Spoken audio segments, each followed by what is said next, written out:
Okay mga kapatid, nandito na naman muli tayo sa paggawa sa gawain ng ating pong mahal na Diyos. Kasama po natin ang dalawang kabataan, si Brother Jong at si Brother Christian. Ayan po ang ating mga aktibong manggagawa sa araw na ito sa gawain ng ating pong patuloy na isusulong ang pagpapahayag ng mga salita ng ating pong mahal na Diyos sa mga pasahero ng bus. Kaya tayo po ay dadako na sa ating pong pagsampa sa bus na ating pupuntahan. Brother Jong, ano po ang iyong masasabi, Brother Jong? I will go. Ayan, I will go pa rin si Brother Jong. Oh. So yan po, first time mo, Brother Jong, ngayon makasama sa bus preaching ministry? Ayan. Kasama, ano ang iyong naramdaman na ikaw ay makasama ngayon sa bus preaching ministry? Nakabahan. Nakabahan. Ayan. So, mamaya ay hindi ka na makakabahan po. Ah.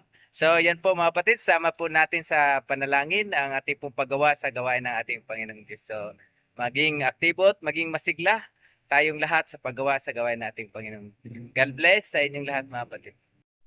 Sa araw na ito, tayo po ay sasampa na sa mga bus na ating po paglilingkuran ang mga pasahero. Sama po natin sa dalangin mga kaibigan at kapatid ang gawain ng ating pong Panginoong Diyos na ang lahat ng mga masagawa ay maging masigla sa paggawa upang maraming mga tao ang mahanda sa pagparito ng ating Panginoon. God bless po sa ating.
aming mga pasahero, ang maging paksa po natin ngayong hapon, may pamagat po ito na The Day of Judgment, ang araw ng paghuhukom. Alam po niyo mga kaibigan, mga kapatid, ang paksang ito, hindi po ito nakakatakot. Bagkus ang paksa pong ito ay nagbibigay sa atin ng paalala na kailangan po natin na maging handa dahil mayroon pong itinakda ang Diyos na araw ng paghukom sa lahat ng tao sa lupang ito. Habang ang kaligtasan, mga kaibigan, mga kapatid, ay bukas pa sa lahat po ng tao, ang Diyos ay patuloy pong nanawagan na manumbalik na sa Kanya habang ito po ay bukas pa. Dahil darating po ang panahon o oras na ang kaligtasan na Kanya pong inaalok, ito po ay Kanyang sarhat. At ang sino mang lalapit sa Kanya sa oras na yon o sa araw na yon, ay wala na pong pagkakataon na maligtas pa sa Kanya pong mga hatol o paghukom. Kaya ang paksang ito, mga kaibigan at mga kapatid, ay mahalaga sa atin. Dahil ito po yung pauna upang tayo ay maging handa sa pagbabalik ng ating pong Panginoong Diyos. Kaya aking pong babasahin sa inyo ang banal na kasulatan at kayo na po ang tatanggap na maluwag sa inyong pong puso't isip sa pamagitan po ng inyong pong pagpapasalamat din sa ating pong mahal na Diyos. Ito po ang unang pasabi ng banal na kasulatan mula sa Hebreo o kaya sa Hebrew 9:26, mga kaibigan, mga kapatid. Ang pagkasabi po dito, mga kaibigan, o 9:27, itinakda sa mga tao na sila'y minsang mamatay at pagkatapos ay ang paghuhukom. Mga kaibigan, mga kapatid, sa isang tao na nakaranas po ng kalungkutan o maaring ito ay hindi mabuting karanasan, ang kanya pong laging iniisip, mga kaibigan, mga kapatid, ay hindi po mabuti at ito po ay maaring masabi niya na ito ay paghukom o paghatol sa kanyang buhay. Pero hindi po lahat ng naranasan po natin, mga kaibigan, dito sa lupa na mga kalungkutan o mga problema ay hatol ng ating pong mahal na Diyos. Ito'y pinaranas lamang ng Diyos sa atin upang malala po natin na mayroon pong nagmamahal na Diyos sa ating pong mga buhay. Pero ito'y pinapalalan lamang ng Diyos sa atin upang kung ano man ang ating pong kailangang lumapit tayo sa Diyos o kailangan pa natin sa Diyos ay dapat lamang na lumapit tayo sa Kanya.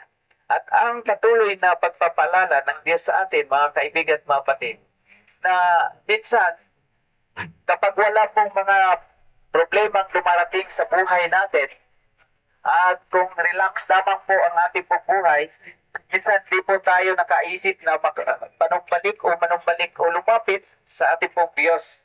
Kaya sabi po dito sa sulat ng mga gawa, sabi niya, sa mga nagdaang panahon ay hindi pinahintulutan o pinapansin ng Diyos ang mga di pagkilala sa Kanya ng mga tao.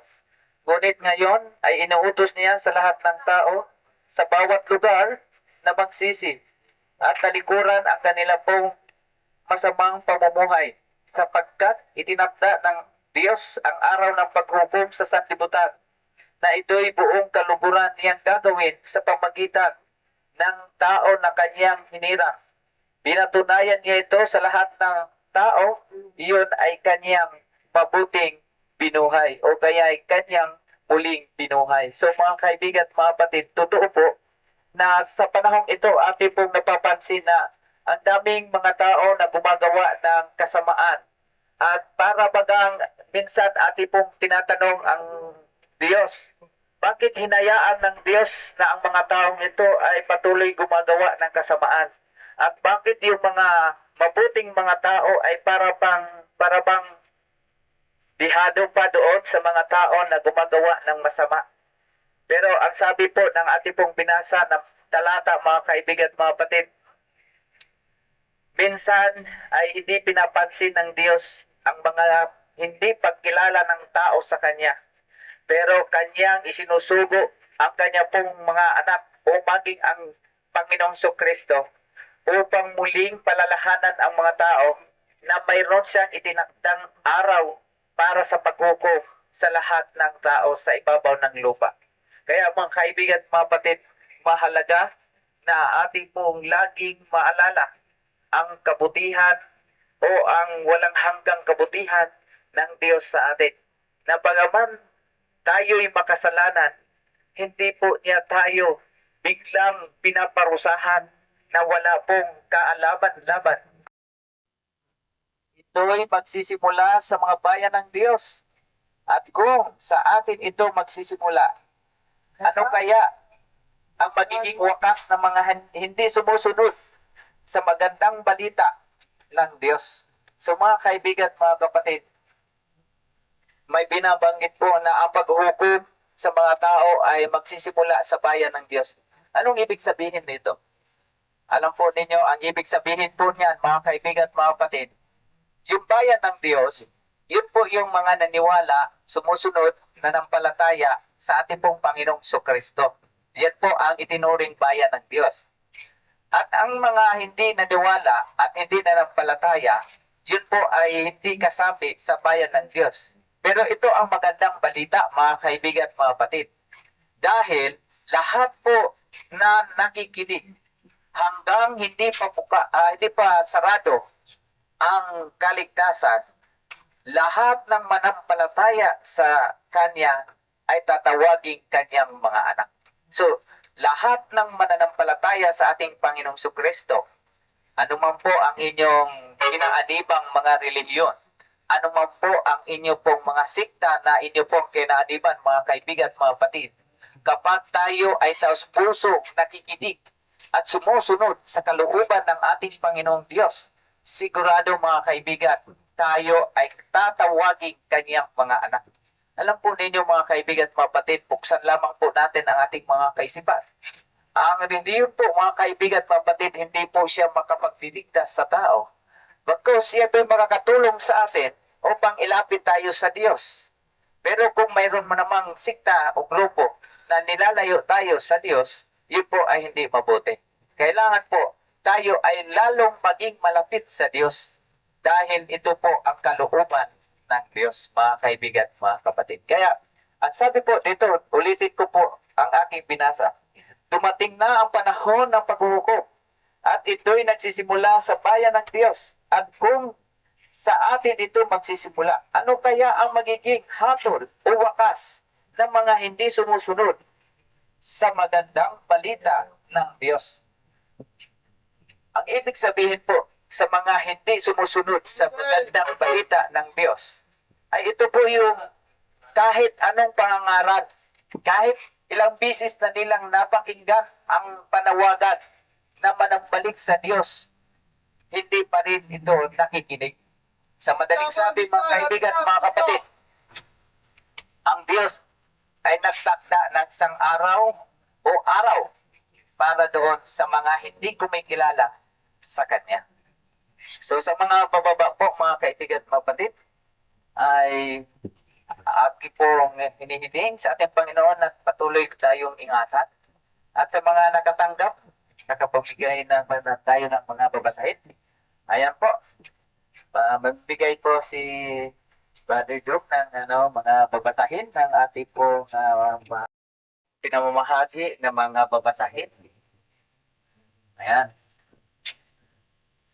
Okay, patuloy po tayo mga kaibigan. Dahil alam na po natin na tayo po ay nagkasala sa Diyos. At ang kasalanan, kapag hindi po napapatawad, ay mayroon pong hatol na ipagkaloob o ibibigay ng Diyos ayon po sa ating pong mga gawa. Ngayon po mga kaibigan, ano po ang pinakamagandang gawin? Dahil alam naman po natin na lahat ng tao ay nagkasala sa ating pong Diyos. At maging sa ating kapwa, tayo po ay nagkasala. Ngayon ang tanong, ano po ang ating gawin upang tayo'y mapatawad sa ating pong mga kasalanan? Ang Diyos din ay nagsabi mga kaibigan at mga kapatid kung ano po ang ating pong dapat gawin. Dito po sa 1 Juan 1:9, mayroon pong pahayag ang Panginoong Diyos sa atin. Nasabi po niya dito, subalit, kung ipapahayag ninyo ang inyong pong mga kasalanan, ang Diyos ay tapat at banal upang kayo'y patawarin at linisin ang lahat ng inyong mga kasalanan. O, mga likong gawa. So mga kaibigan, mga kapatid, ito ang magandang balita sa atin. Na pagaman tayo'y hindi makaiwas sa kasalanan, mayroon namang Diyos talagang mabait sa atin na handang patawarin tayo sa ating pong mga nagawang kasalanan. Ulitin ko mga kaibigan, mga kapatid. Subalit, kung ipapahayag natin sa Diyos ang ating mga kasalanan, maasahan natin patatawarin tayo ng Diyos sa mga ito at lilinisin tayo sa lahat ng ating mga nagawang kasalanan. So mga kaibigan, purihin po ang Panginoon dahil mabuti talaga ang Diyos. Mabait talaga ang Diyos. Dahil tayo po ay Kanya po patatawarin sa ating po mga nagawang kasalanan. Nasundin ang Kanya po kalooban. So mga kaibigan, mga kapatid, matapos na tayo po ay patawarin ng Diyos sa lahat ng ating pong nagawang kasalanan, ang ating pong gagawin ay patuloy na sumunod sa Kanya pong mga salita. Dahil sa Kanya pong mga pangako, tayong lahat ay magkaroon po ng pag-asa sa Kanya pong pagliligtas sa atin mula sa araw ng paghuhukom. So yun po ang pinakamagandang balita. Ang huling talata na nais ko pong ibahagi sa inyo mga kaibigan, ito po ay matatagpuan sa Ecclesiastes 12, verse 12 hanggang 13 o 14. Anak ko, mag-ingat ka sa mga bagay at sundin mo ang kalooban ng Diyos. Dahil ito ang buong katungkulan ng tao na ang lahat ng iyong gagawin ay ang kalooban ng Diyos. Lahat ng gawin natin, wag man o hayag man o lilig, mabuti man o masama, ay ipagsusulit natin sa Diyos. So mga kaibigan, mga kapatid, yan po ang paalala ng Diyos sa atin na lahat po na ating ginagawa, lihim man o hayag, ay ating pong ipagsusulit sa ating pong mahal na Diyos. So maraming salamat po sa inyo pong pakikinig sa mga salita ng ating pong mahal na Diyos. Pagpalain po kayo sa lahat pong mga nakatanggap